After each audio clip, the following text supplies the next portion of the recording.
नमस्कार, आप देख रहे हैं कालचक्र। मैं हूं श्रद्धा और मेरे साथ हैं प्रश्न कुंडली विशेषज्ञ पंडित सुरेश पांडे जी। पंडित जी, बहुत बहुत स्वागत है आपका।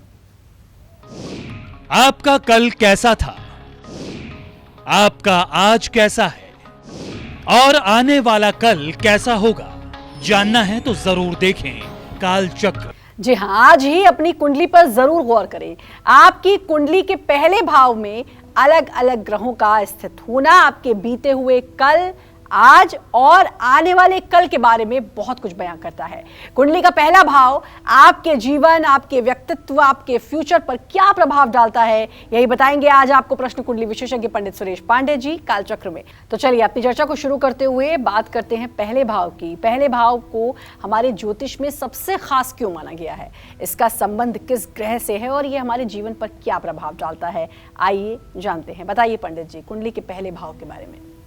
देखिए, हमारे मनीषियों ने मनुष्य के जीवन का समग्र रूप से अध्ययन करने के लिए जन्म कुंडली के विधान को 12 भागों में डिवाइड किया, जिसमें पहला भाव जो आता है वो शरीर का भाव आता है।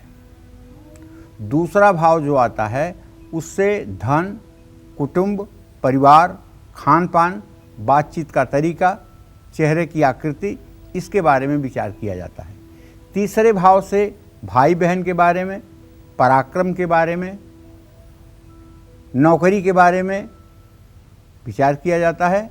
और चौथे भाव से माता के बारे में, भूमि, भवन, वाहन के बारे में, सुख के बारे में, यश कीर्ति के बारे में विचार किया जाता है। पांचवा भाव जो जन्म कुंडली में मनीषियों ने निर्धारित किया है, उससे हम किस देवता की उपासना करेंगे, पढ़ाई कैसी होगी, बौद्धिक क्षमता कैसी होगी, संतान कैसे होंगे, इन सब चीज़ों का विचार किया जाता है। छठे भाव से रोग, दुश्मन, मामा, इन सब चीज़ों का विचार किया जाता है। सातवें भाव से पत्नी का विचार किया जाता है, कभी कभी शत्रु का भी विचार किया जाता है। सातवें भाव से पत्नी के रूप रंग का विचार किया जाता है। सातवें भाव से पत्नी के स्वभाव का विचार किया जाता है। तो ये आठवां भाव जो है वो मृत्यु का स्थान है। किसी व्यक्ति की आयु कितनी होगी, किस तरह से उसकी मृत्यु होगी, अल्पायु योग, मध्यायु योग, दीर्घायु योग कैसा है, ये आठवें भाव से विचार किया जाता है। नौवें भाव से धर्म के बारे में, पिता के बारे में, भाग्य के बारे में विचार किया जाता है। और 10वें भाव से आजीविका, रोजी रोटी, प्रोफेशन, राज्य में अर्थात सरकार में अपनी भागीदारी, सरकारी पद की प्राप्ति, ये सब 10वें भाव से विचार करने योग्य है। एकादश भाव से आमदनी, आय स्रोत, बड़ा भाई, ये सब 11वें भाव से विचार किए जाते हैं। 12वें भाव से खर्च, पूर्व जन्म, इन सब का विचार 12वें भाव से किया जाता है। लेकिन आज हम सिर्फ बात करेंगे कुंडली के पहले भाव की, अर्थात जिसको ज्योतिष की भाषा में कहते हैं तन भाव। इससे जानते हैं क्या क्या विचार किया जाता है। शरीर की लंबाई चौड़ाई, शरीर का रंग, चेहरे की बनावट, बालों की संरचना, नाक कान मुंह की संरचना, इनसे इन सब चीज़ों का विचार किया जाता है। साथ ही शरीर रोगी होगा कि निरोगी, ये सब चीज़ों का विचार इसी से किया जाता है।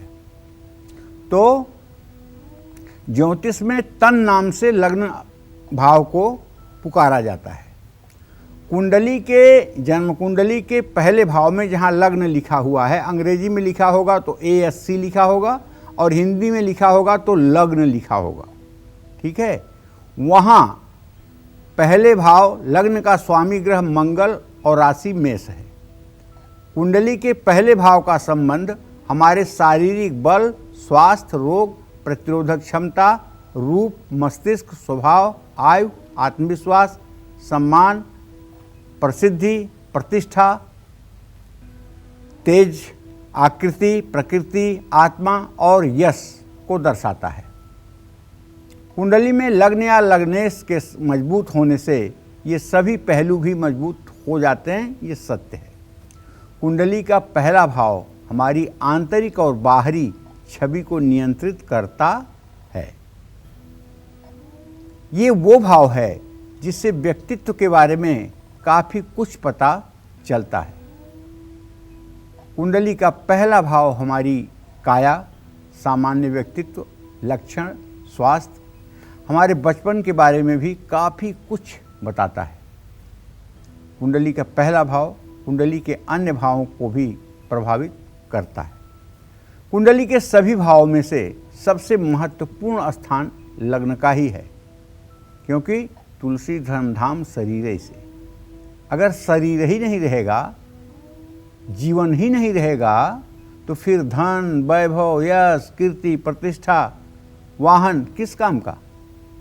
जीवन अगर सुरक्षित है, जीवन अगर सुरक्षित है, जीवन अगर निरोग्य है, जीवन अगर प्रसन्न है, तो भोजन भी अच्छा लगेगा, कपड़ा भी अच्छा लगेगा, वाहन भी अच्छा लगेगा। लेकिन अगर पहला भाव ही समाप्त है, जीवन ही समाप्त है, तो और चीज़ों से क्या मतलब है। ये जीवन के शुरुआत का प्रतीक है पहला भाव। कुंडली का पहला भाव हमेशा हमारे व्यक्तित्व के आकार को देता है।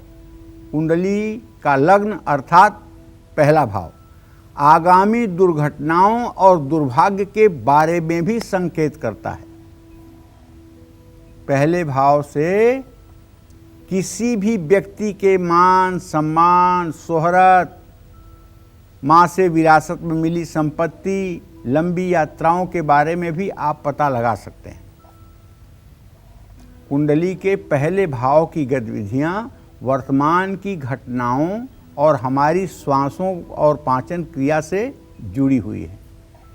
तो मैंने बताया पहले भाव का इम्पोर्टेंस क्या है, और लगभग आप भी समझ गए होंगे। इसमें एक बात मैंने कहा, फिर से उसे रिपीट करूं, वो ये कि अगर कोई ग्रह अपनी राशि में या अपनी उच्च राशि में लग्न में अगर हो, तो इसका फल सर्वोत्तम हो जाता है।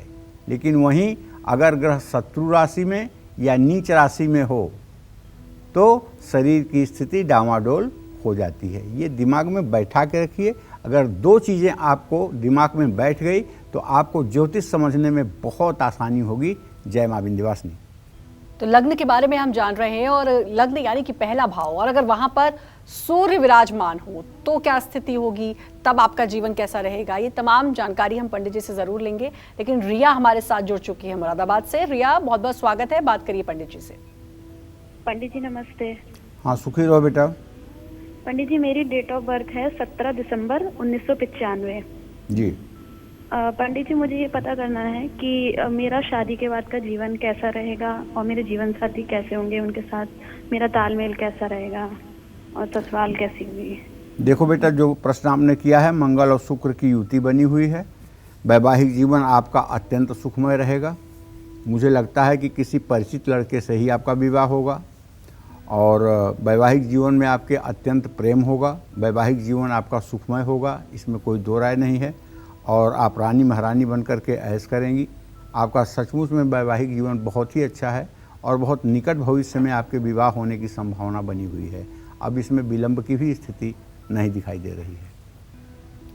तो चलिए अब बात करेंगे कि कुंडली के पहले भाव में अगर सूर्य ग्रह स्थित हो तो इसका हमारे जीवन पर क्या प्रभाव पड़ता है, नेचर फ्यूचर कैसा होता है। क्योंकि आपने कहा कि पहले भाव यानी लग्न से पता चलता है कि व्यक्तित्व कैसा है, कि दिखने में कैसा है, रंग रूप। तो पहला भाव तो है जो सब बताता है, लेकिन अगर वहां पर सूर्य विराजमान है तो फिर क्या कुछ होगा लाइफ में। देखिए, पहली बात सूर्य के नेचर को भी जान लीजिए। सूर्य आत्मा का कारक ग्रह है। जिस आदमी के कुंडली में सूर्य अच्छा होगा, वो आदमी विल पावर का बहुत मजबूत होगा। और जिसका सूर्य कमज़ोर होगा, खराब होगा, पापग्रहों से युक्त होगा, दृष्ट होगा, शत्रु राशि में होगा, उसका आत्मबल बहुत कमज़ोर होगा। और आत्मबल बल का प्रभाव जो होता है वो चेहरे पर पड़ता है। चेहरे के ऊपर आपके आत्मा का एक पूरा प्रतिछाया झलकती है। अगर आपका आत्मविश्वास कमज़ोर है तो घबराहट आपके चेहरे पर दिखाई देगी। अगर आपका आत्मविश्वास बहुत मजबूत है तो आपके चेहरे पर तनिक भी घबराहट के भाव नहीं आएंगे, बल्कि आत्मविश्वास झलकेगा। अब श्रद्धा ने पूछा कि कुंडली में अगर सूर्य हो जाए पहले भाव में तो क्या होगा। तो मैंने पहले बताया है, उस बात को फिर एक बार रिपीट करूं कि जो ग्रह अपनी राशि या अपनी उच्च राशि में होता है वो सुंदर फल देता है। ऐसे में मेष और सिंह राशि का अगर सूर्य लग्न की कुंडली में होगा तो ये आपको सब प्रकार से सर्वोत्तम फल देगा। माने आप जैसा कोई आत्मविश्वासी नहीं, आप जिसकी तरफ आंख उठाकर देखेंगे वो आंखों में आंख नहीं मिला पाएगा।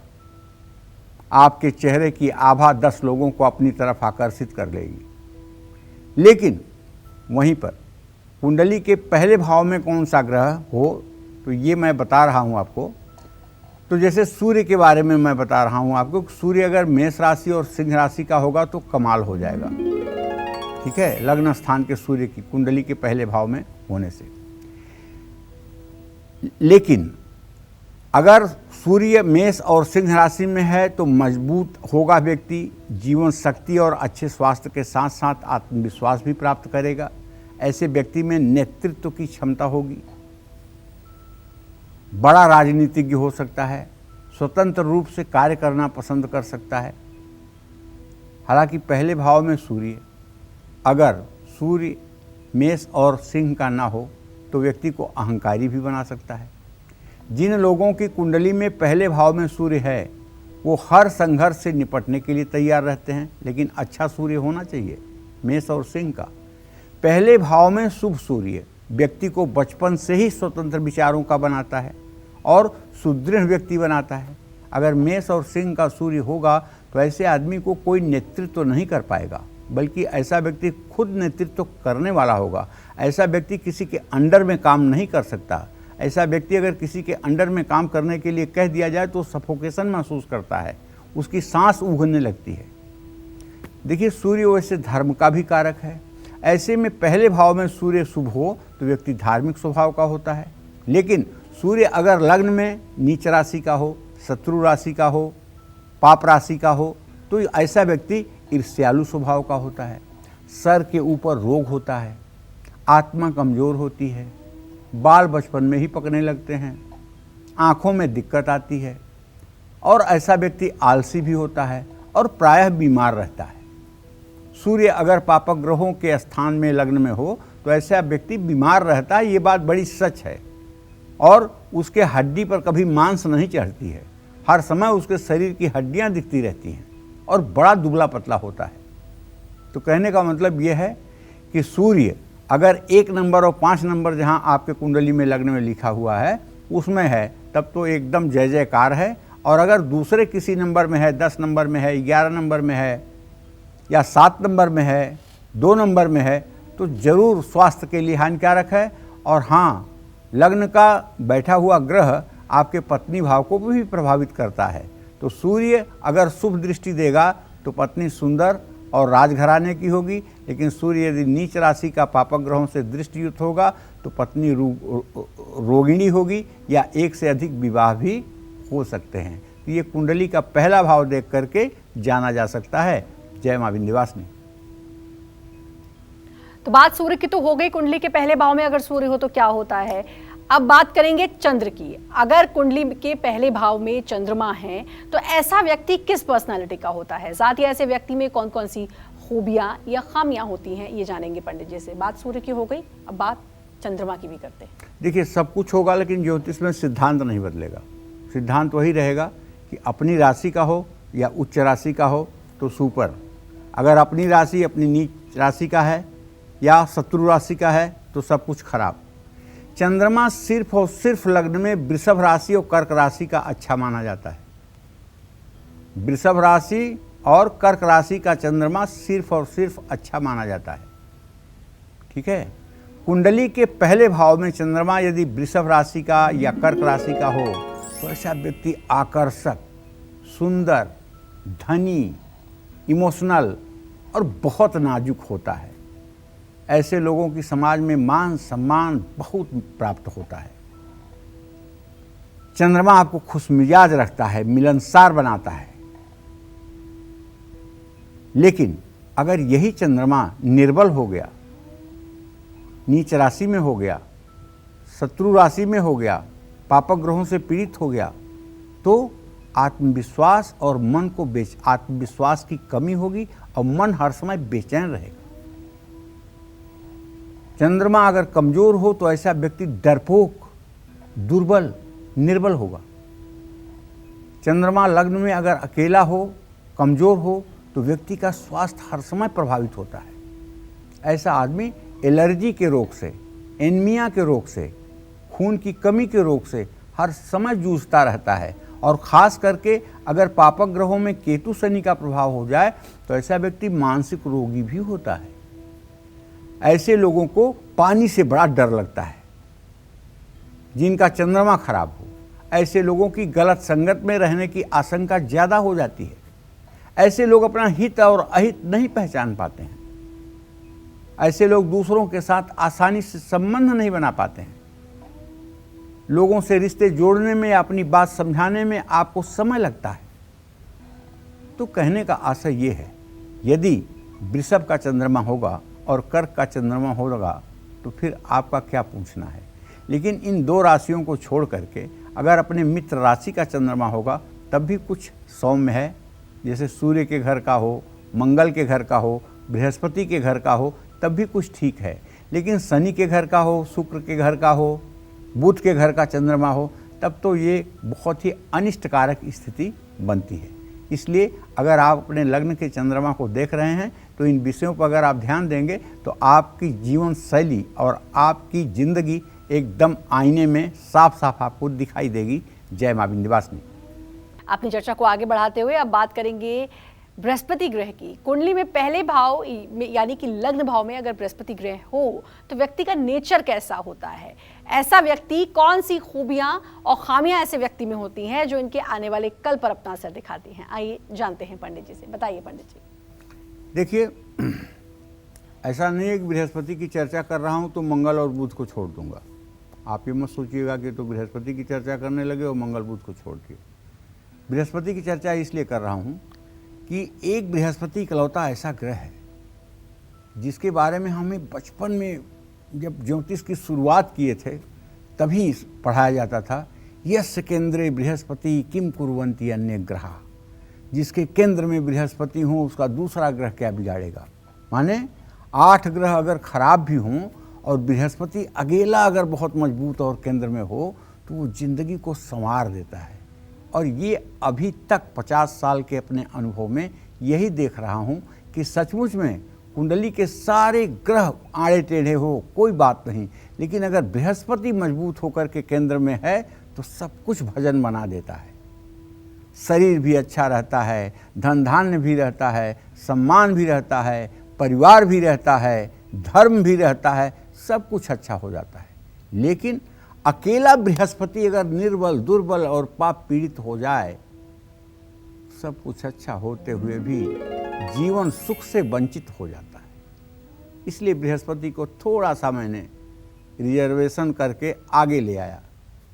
तो आप देखिए, कुंडली में लग्न भाव में बृहस्पति अगर उच्च का माने जहाँ 4 नंबर लिखा हो, कर्क राशि हो, अगर वहाँ हो तो ऐसा व्यक्ति उदार होता है, दान पुण्य करने वाला होता है, सकारात्मक सोच का होता है, मजबूत इरादों वाला होता है। जानते हैं, जब लग्न में बृहस्पति होगा तो उसकी पूरी दृष्टि आपके संतान भाव पर जाएगी और आपके भाग्य भाव पर जाएगी। अर्थात आप पढ़ाई में अच्छे होंगे, आपके संतान दीर्घजीवी होंगे और आपकी आयु लंबी होगी और आप धार्मिक होंगे, आपका भाग्य ठीक होगा। ऐसे लोगों का झुकाव पढ़ाई की तरफ होता है, ऐसे लोगों की आयु लंबी होती है। लग्न में बृहस्पति उच्च का हो तो व्यक्ति हर परिस्थिति में खुद को ढाल लेता है। ऐसे लोग अपनी पहचान भी बनाते हैं और कम संसाधनों का सही दिशा में उपयोग भी करते हैं। बृहस्पति विस्तार का ग्रह है, ऐसे में पहले भाव में इसके होने से व्यक्तित्व में निखार और विकास की संभावना बहुत ज़्यादा होती है। लग्न का बृहस्पति अगर कमज़ोर हो जाए तो, निर्बल हो जाए तो, नीच राशि का हो जाए तो, पापक ग्रहों से पीड़ित हो जाए तो, ऐसे व्यक्ति का कद 5 फीट से ज़्यादा नहीं होता और शरीर भी दुबला पतला होता है। लेकिन अगर बृहस्पति कर्क राशि में, मकर और मीन राशि में लग्न में बैठा हो और उस पर पापक ग्रह की दृष्टि हो तो ऐसा आदमी बहुत स्थूलकाय, बहुत मोटा हो जाता है, उसका वजन जरूरत से ज़्यादा ही हो जाता है। ऐसा आदमी हवा पीता है तब भी मोटा हो जाता है। ऐसे आदमी का वजन जल्दी कंट्रोल नहीं होता है। तो ऐसे लोगों को चाहिए कि अगर कुंडली में आपके बृहस्पति शुभ है और आपका मोटापा बढ़ रहा है तो आपको बृहस्पतिवार के दिन केले के पेड़ की पूजा करनी चाहिए, और जब तक पूजा न करें तब तक व्रत करना चाहिए। केले के पेड़ में जल हल्दी चढ़ानी चाहिए और राम रक्षा स्तोत्र का पाठ जरूर करना चाहिए। राम रक्षा स्तोत्र का पाठ करना, एकादशी का व्रत करना आपके लिए अत्यंत लाभकारी होगा। जय मां विंध्यवासिनी। कुंडली के पहले भाव में अगर शुक्र हो तो व्यक्ति की शारीरिक बनावट कैसी होती है, ऐसे व्यक्ति में कौन सी खासियत होती है, साथ ही ऐसे लोगों को कौन से रोग भी हो सकते हैं, जानेंगे पंडित जी से। बताइए पंडित जी, शुक्र के बारे में भी पहले बता दीजिए। देखिए, अब बृहस्पति के बारे में बताए हैं तो देवताओं के गुरु थे, अब शुक्र जो है ये राक्षसों के गुरु हैं। अगर इनको ना बताएं तो ये कहेंगे कि हमारा कंपटीशन कमज़ोर कर रहे हैं पंडित जी। तो चलिए शुक्र के ही बारे में पहले जान लीजिए, मंगल बुध के बारे में इसके बाद में बताऊंगा।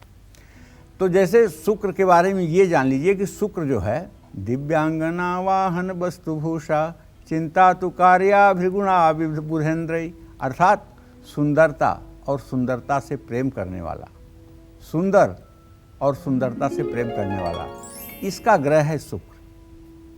शुक्र लग्न में हो तो व्यक्ति सुंदर और आकर्षक होगा, इसमें नो डाउट। शुक्र आंखों का कारक ग्रह है। शुक्र जितना अच्छा लग्न में होगा व्यक्ति की आंखें उतनी अच्छी होंगी। अगर शुक्र वृषभ या तुला राशि का होगा या मीन राशि का होगा तो ऐसे व्यक्ति की आंखें हिरनी के आंखों जैसी होंगी। और शुक्र यदि पाप पीड़ित या पापक ग्रहों के साथ होगा या पापयुक्त होगा तो ऐसे व्यक्ति की आंखें इतनी कम खुलती हैं कि दूर से देखने में नहीं लगती कि व्यक्ति देख रहा है कि नहीं देख रहा है। आंखों की संरचना शुक्र के ऊपर डिपेंड करती है।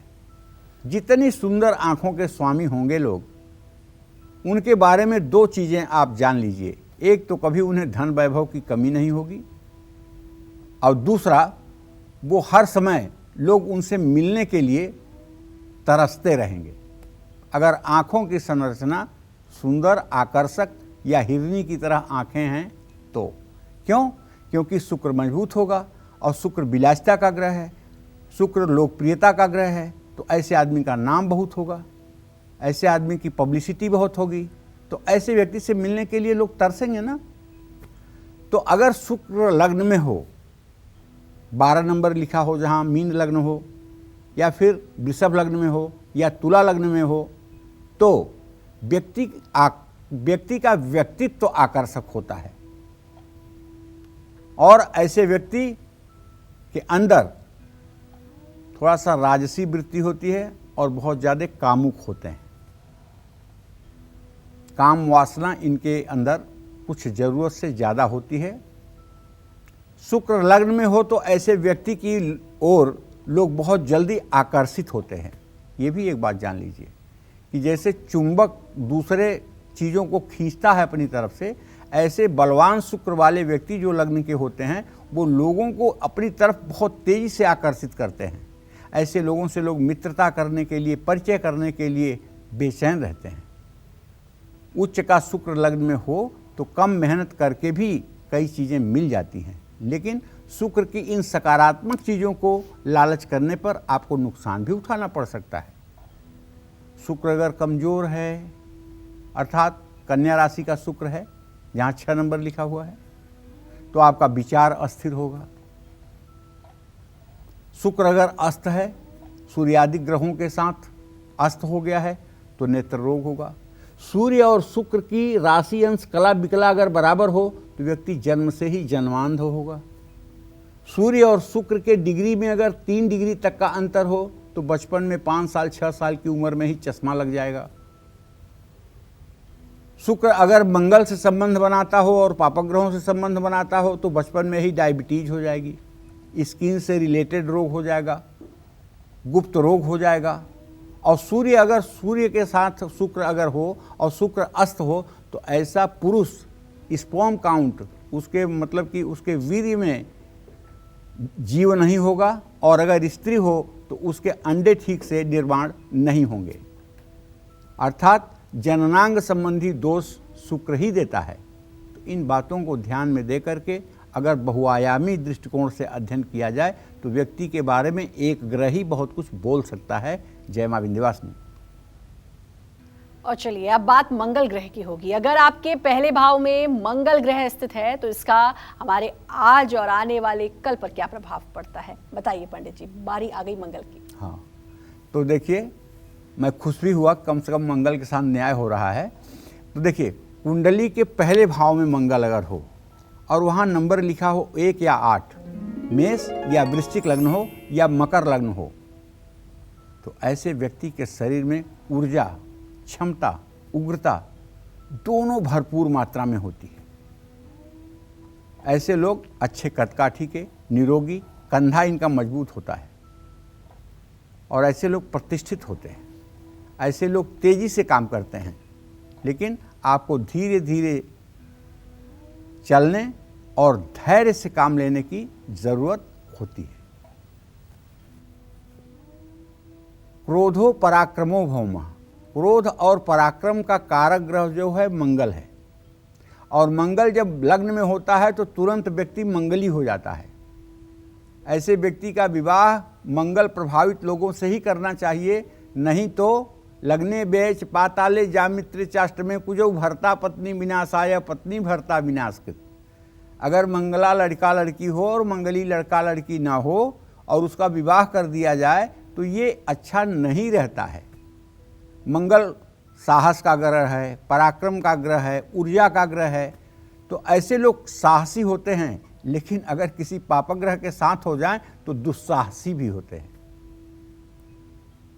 और ऐसे लोगों का अगर अंगूठा का ये अगला परुआ जो है, देख रहे हैं ना, 3 परुआ है इसमें, अगला परुआ सबसे ऊपर वाला अगर ये छोटा हो जाए, 1 सेंटीमीटर 1.5 सेंटीमीटर का हो जाए और मोटा हो जाए तो ऐसे लोग क्रिमिनल भी होते हैं, ऐसे लोग हत्यारे भी होते हैं। और आक्रामकता होती है ऐसे लोगों के अंदर। लग्न भाव में मंगल अगर अशुभ होगा, खास करके मंगल अगर 4 नंबर में हो तो व्यक्ति क्रोधी होगा, झगड़ालू होगा, हमेशा अपनी परिस्थितियों को कोसने वाला होगा, हर समय नकारात्मक बात करने वाला होगा, डरपोक होगा।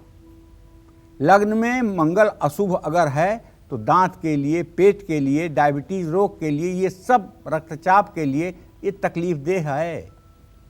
इसलिए मंगल का अच्छा होना बहुत जरूरी है, लेकिन मंगल कितना ही अच्छा हो, लग्न में मंगल होगा तो मंगली होगा। अगर बृहस्पति की उस पर दृष्टि होगी तो मंगल दोष खत्म हो जाएगा। कर्क का अगर मंगल होगा तो मंगली दोष खत्म हो जाएगा, क्योंकि नीच राशि और अस्त का मंगल मंगली दोष नहीं देता है। जय मां विंध्यवासिनी। और चलिए अब बात बुध ग्रह की। अगर आपकी कुंडली में लग्न में बुध ग्रह स्थित हैं तो फिर व्यक्ति किन चीजों का धनी होता है, साथ ही ऐसे लोगों में कौन कौन सी खूबियां और खामियां होती हैं, जानते हैं पंडित जी से, बताइए। बुधेन बुद्धि सदनर्थ संस्था। बुध बुद्धि का कारक ग्रह है, बुध स्किन का कारक है, त्वचा का कारक है, बुध मामा का कारक है, बुध वाणी का कारक है। ये तो आप जानते ही होंगे, अगर नहीं जानते हैं तो आज जान लीजिए। इतने दिनों से प्रोग्राम में ये सब आपको बताता रहता हूँ। तो कुंडली का जो लग्न है, तनु भाव है जिसको कहते हैं, वहाँ अगर मिथुन और कन्या का बुध हो तो ऐसा व्यक्ति वाणी का धनी होता है, गुणवान होता है, जिज्ञासु होता है। ऐसे व्यक्ति की किसी चीज़ के शोध में रुचि होती है। कन्या का अगर बुध हो तो नेता होता है। बुध बृहस्पति के संयोग में हो तो ज्योतिषी होता है। ऐसे लोगों के पास मौजूद बौद्धिक क्षमता जो होती है वो बहुत ही अतुलनीय होती है। लेकिन अगर इनका बुध खराब हो जाए तो ऐसे लोग सोच समझ कर नहीं बोलते हैं, जिसके कारण इन्हें नुकसान उठाना पड़ता है। बुध लग्न में हो तो व्यक्ति मिलनसार होता है। बुध लग्न में होगा तो व्यक्ति की नाक तोते की तरह होगी। बुध लग्न में होगा तो व्यक्ति का रंग जो होगा वो ना तो श्याम वर्ण होगा, ना तो गेहुआ होगा, ना तो गोरा होगा, हल्का सा हरित रंग होगा। और ऐसे व्यक्ति के अंदर धैर्य की कमी भी होगी। कारोबार में भी बुद्धि तेज चलती है ऐसे लोगों की, अगर उसका शुभग्रह से संबंध हो। लग्न में वृषभ, कर्क, कन्या, वृश्चिक, मकर, मीन राशि में अगर बुध हो तो उच्च विद्या की प्राप्ति होती है। लेकिन नीच राशि का बुध हो तो उच्च शिक्षा प्राप्त करने में काफ़ी मुश्किलें आती हैं। नीच राशि का मतलब जहाँ 12 नंबर अगर लग्न में लिखा हो। लेकिन अगर बृहस्पति उच्च का हो तो ये नीच भंग हो जाता है, तब ये दोष समाप्त हो जाता है। लग्न में बुध अशुभ हो तो भाग्य वृद्धि और वाणी का नाश करता है। देखिए, बुध से अगर 6ठा 8वां चंद्रमा हो और अपनी महादशा में बुध हो और अच्छा भी हो तो अच्छा फल नहीं दे पाता है। चंद्रमा से अच्छे स्थान में ही स्थित बुध अच्छा फल देता है। जय मां विंध्यवासिनी।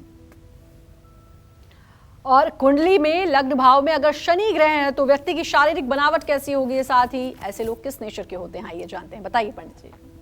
अब शनि देव के बारे में तो आप ही जानते हैं। शनि देव जो है ये दुख के कारक ग्रह हैं, दुखदाता ग्रह के रूप में अध्ययन किए जाते हैं। और चाहे लाख आप कहिए किसी को कि आपका सूर्य खराब है, चंद्रमा खराब है, कोई फर्क नहीं पड़ेगा। और कह दीजिए कि आपका तो शनि बहुत खराब है तो वो तुरंत पीपल के नीचे दंड बैठी करने लगेंगे और भागने लगेंगे मंदिर में। शनि देव का बड़ा टेरर है भाई। तो कुंडली के पहले भाव में शनि अगर मकर, कुंभ राशि या तुला राशि के हैं तब तो व्यक्ति लंबा होगा, पतला होगा, दुबला होगा, लेकिन तेजस्वी होगा। पहले भाव में शनि व्यक्ति को गंभीर बनाएगा, अंतर्मुखी बनाएगा। खास करके तुला राशि का शनि तो चक्रवर्ती सम्राट भी बनाता है। ऐसा व्यक्ति आलसी और हीन भावना से पीड़ित होगा अगर शनि वहाँ पे किसी शत्रु राशि में होगा तो। ऐसे लोगों का शरीर और बाल खुश्क होता है। अगर आपका शनि वृश्चिक राशि का है, मेष राशि का है, तो आप पक्का मान के चलिए कि आप बचपन में बीमार रहे होंगे। आपको निमोनिया जरूर हुई होगी, आपका फेफड़ा एक बार जरूर प्रभावित हुआ होगा और आप 8 साल तक अपने माता पिता के लिए सिरदर्द बने होंगे। 8 साल तक आपका स्वास्थ्य खराब रहा होगा। लेकिन अगर शनि ठीक है तो बचपन से ही आप फिट रहेंगे, ईमानदार रहेंगे, कर्तव्यनिष्ठ रहेंगे, भरोसेमंद रहेंगे। शनि लग्न में होने से व्यक्ति का पाचन संघर्षों में बीतता है। ऐसे लोगों का जो मतलब कि पाचन शक्ति है, डाइजेशन है, वो बड़ा कमज़ोर हो जाता है। क्यों? क्योंकि मेष और वृश्चिक राशि ऐसी राशि है जो नाभि पर स्पार्क करती है और यहाँ पर उष्मा का कारक ग्रह मंगल और सूर्य है। अगर यहाँ शनि आ जाए, मंद ग्रह आ जाए तो निश्चित रूप से डाइजेशन खराब हो जाएगा, अपच की बीमारी हो जाएगी, भोजन करते ही नींद आने लगेगी। ऐसे लोगों को कभी भी भाग्य के भरोसे नहीं रहना चाहिए। और लग्न में अशुभ शनि वैवाहिक जीवन में कलेश दे सकता है। ऐसे लोगों के जीवन में 30 से 36 वर्ष के बाद ही स्थिरता आती है, ये बात समझना चाहिए। लेकिन अगर लग्न में शनि है तो हनुमान जी की उपासना भी करनी चाहिए। हनुमान जी सब कुछ ठीक कर सकते हैं भाई। जय मां विंध्यवासिनी। अपनी चर्चा को आगे बढ़ाते हुए अब बात करते हैं राहु ग्रह की। कुंडली में पहले भाव में यानी लग्न भाव में अगर राहु ग्रह हो तो व्यक्ति का नेचर कैसा होता है, ऐसे व्यक्ति में कौन सी खूबियां होती हैं, कौन सी खामियां होती हैं, इनका आने वाला कल पर क्या कुछ असर पड़ता है, ये जानेंगे। राहु के बारे में भी बताइए, क्योंकि राहु का नाम सुनकर अक्सर लोग डरते भी हैं, लेकिन क्योंकि कुंडली में कहीं ना कहीं तो होगा, और अगर पहले भाव में है तो क्या असर पड़ता है? देखो श्रद्धा, राहु के नाम से मत डरिए कोई लोग। राहु ऐश्वर्यदायक है। राहु जब तक कुंडली में बहुत अच्छा नहीं होगा, जब तक राहु बहुत मजबूत नहीं होगा, तब तक आप जी तो सकते हैं, खा तो सकते हैं, पहन तो सकते हैं, लेकिन वैभवशाली नहीं हो सकते हैं, ऐश्वर्यवान नहीं हो सकते हैं, अरबपति खरबपति आप नहीं हो सकते हैं। राहु वह ग्रह है जो अरबपति खरबपति बनाता है। चाहे एलन मस्क हो और चाहे कोई मतलब कि विदेशी अमीर हो और चाहे हिंदुस्तान के हमारे अंबानी जी हों, राहु सबका मजबूत होगा तभी धनवान और वैभववान होने की स्थिति बनेगी। इसलिए राहु से सिर्फ डरना नहीं है। हाँ, ये बात सही है कि राहु छाया ग्रह है। कहते ना है कि अर्धकाय महावीर्य चंद्रादित्य विमर्दनम सिंहिका गर्भ संभूतम तम राहुम प्रणमाम्य हम। राहु ऐश्वर्य का ग्रह है भाई। तो राहु व्यक्ति के अंदर उत्साह देता है। राहु अगर शुभ होगा, अपनी मूल त्रिकोण राशि में होगा, माने कुंभ राशि में होगा, या फिर कन्या राशि में होगा, अपनी राशि में होगा, तो ऐसा व्यक्ति तो राहु अगर तृतीय, एकादश और छठवें भाव का स्वामी होकर महादशा में होगा तो राजा बना देगा। मैंने तो राहु की महादशा में कितने लोगों को केंद्र में मंत्री बनते देखा है, और राहु खत्म हुआ तो सारा मंत्रालय छिन गया। तो राहु से बहुत डरने की जरूरत नहीं है। राहु प्रभावशाली होगा तो ऐसे लोग अपने तरीके से जीवन जीना पसंद करते हैं। लेकिन अगर राहु कुंडली के पहले भाव में कमजोर है, या जिसके स्थान में है वह ग्रह कमजोर है, तो ऐसा व्यक्ति व्यर्थ का घमंडी, कड़वा बोलने वाला, बदतमीज, लेकिन ऐसे लोग कार्यकुशल होते हैं, राजनीति कूटनीति के ज्ञाता होते हैं। ऐसे लोगों का व्यवहार खराब जरूर होगा, लेकिन गलत संगत में भी जाने के बाद। ऐसे लोग नशीले पदार्थों की ओर रुचि बढ़ाएंगे अगर राहु खराब होगा तो। राहु अगर शनि के साथ हो गया, राहु अगर शनि की दृष्टि में हो गया, तो ऐसे लोग निश्चित रूप से एडिक्शन, किसी चीज के प्रति बहुत ज़्यादा आकर्षित रहेंगे। ऐसे लोग अवैध कार्य भी कर सकते हैं, और ऐसे लोगों के अंदर संवेदना नहीं होती है अगर राहु खराब हो। ये कुछ भी क्राइम कर सकते हैं, इनका मन नहीं प्रभावित होगा। लग्न में अगर राहु अशुभ है तो ये वैवाहिक जीवन में भी मतभेद पैदा करता है। ऐसे लोग दूसरों के जीवन में दखल देना पसंद करते हैं। तो भाई, यद्यद भाव गते राहु केतुश्च जनने निराम यद्यद भावे संयुक्तम तत्फलम प्रतिषेधलम। अगर आपके पैर के अंगूठे का मोजा फटने लगे, आपके घर में बर्तन हर समय बिखरे रहें, आपके बेडरूम में जूता चप्पल एक एक कोने पर बिखरे रहें, बिस्तर आपका उलझा रहे, तो आप मान लीजिएगा आपका भी राहु खराब है। लेकिन अगर आपका ड्रेस एड्रेस दोनों ठीक है, आपका बाथरूम चकाचक है, एकदम चमक रहा है, आपके रसोई में हर समय गीलापन नहीं है, तो आप मान लीजिएगा आपकी दीवारों में अगर सीलन नहीं है, आपके कपड़ों से अगर स्मेल नहीं आती है, तो आपका राहु अच्छा है। और राहु न अच्छा हो तब भी उसे अच्छा करने के लिए नहाने के बाद चंदन का इत्र लगाइए और उसको 3 बार सूंघिए, और जितना हो सके ब्रांडेड कपड़ा, ब्रांडेड जूता, ब्रांडेड मोजा, ब्रांडेड घड़ी पहनने की कोशिश करिए। आपका आत्मविश्वास बढ़ेगा, राहु की खराबी अपने आप ठीक हो जाएगी। राहु पूजा पाठ से कम ठीक होता है, सजने बजने से ज़्यादा ठीक होता है। जय माँ विंध्यवासिनी। हमारे साथ कॉलर जुड़ चुके हैं सौरभ रायपुर से। सौरभ जी स्वागत है, बात करिए पंडित जी से। प्रणाम पंडित जी। हाँ, सदा सुखी रहिए सौरभ जी। पंडित जी, मेरे 2 प्रश्न हैं, और मेरा डेट ऑफ बर्थ है 15/11/1993 जी। मेरा पहला प्रश्न है पंडित जी, हमारा घर कब तक बनेगा? और दूसरा प्रश्न मेरा ये है, मैं अभी मास्टर इन फिजिकल एजुकेशन कर रहा हूँ, तो मुझे कहाँ आगे जाके क्या करना चाहिए, और क्या मेरी गवर्नमेंट जॉब लगेगी? पहले प्रश्न का उत्तर तो ये है कि आपका 17 जनवरी 2023 के बाद गृह निर्माण का योग शुरू हो रहा है, जो 23 फरवरी 2025 के पहले कंप्लीट हो जाएगा। इसमें कोई संशय नहीं है। दूसरा प्रश्न आपने नौकरी के लिए कहा है, तो मंगल और शुक्र दोनों ग्रहों की स्थिति एक साथ दशम भाव में है। बस थोड़ा सा धक्का और दो, नौकरी तो आपके पास चल के आएगी, और वो भी सरकारी नौकरी। थोड़ा सा अपने शरीर को और फिट रखिए, और पढ़ाई में और इंटरेस्ट लीजिए गंभीरता से, और हनुमान जी की उपासना करिए। रोज़ हनुमान चालीसा का पाठ करने के बाद ही कुछ खाइए पीजिए। ये नियम बना लीजिए, तो आपको 2023 में नौकरी भी मिल जाएगी, क्योंकि आपका 30वां वर्ष चालू भी हो जाएगा। एक और कॉलर हमारे साथ जुड़ चुके हैं राम दिल्ली से। राम जी, बहुत बहुत स्वागत है, बात करिए पंडित जी से। पंडित जी प्रणाम। हाँ, सुखी रहिए। पंडित जी, मेरा नाम राम है, मैं दिल्ली में रहता हूँ। मेरा आयु है, मेरा जन्म तिथि है 19/3/1976 जी। एक तो पंडित जी मेरा डिवोर्स हो गया है, 4-5 साल हो गए हैं, और दूसरा एक मेरा कोर्ट में केस चल रहा है झूठा। तो आप बताइए मेरी आगे की आजीविका कैसी रहेगी, और मैं व्यापार काम धंधे में, और मेरी दूसरी शादी का योग है कि नहीं। देखिए, पहली बात तो मैं आप बहुत स्पष्ट और जिम्मेदारी के साथ कह सकता हूँ कि यदि आपका राम नाम है और आपका वैवाहिक जीवन ठीक नहीं है, तो मैं देख पा रहा हूँ कि मंगल और शुक्र की स्थिति एक साथ है। भगवान राम का राम नाम था तो उनका वैवाहिक जीवन ठीक नहीं था, थोड़ा सा ऊंच नीच उसमें भी हो गया था। ऐसे में आपके ग्रहों की स्थिति देख करके तो हमें यही लगता है कि आपका पुनः वैवाहिक जीवन होना चाहिए और होगा 2023 तक।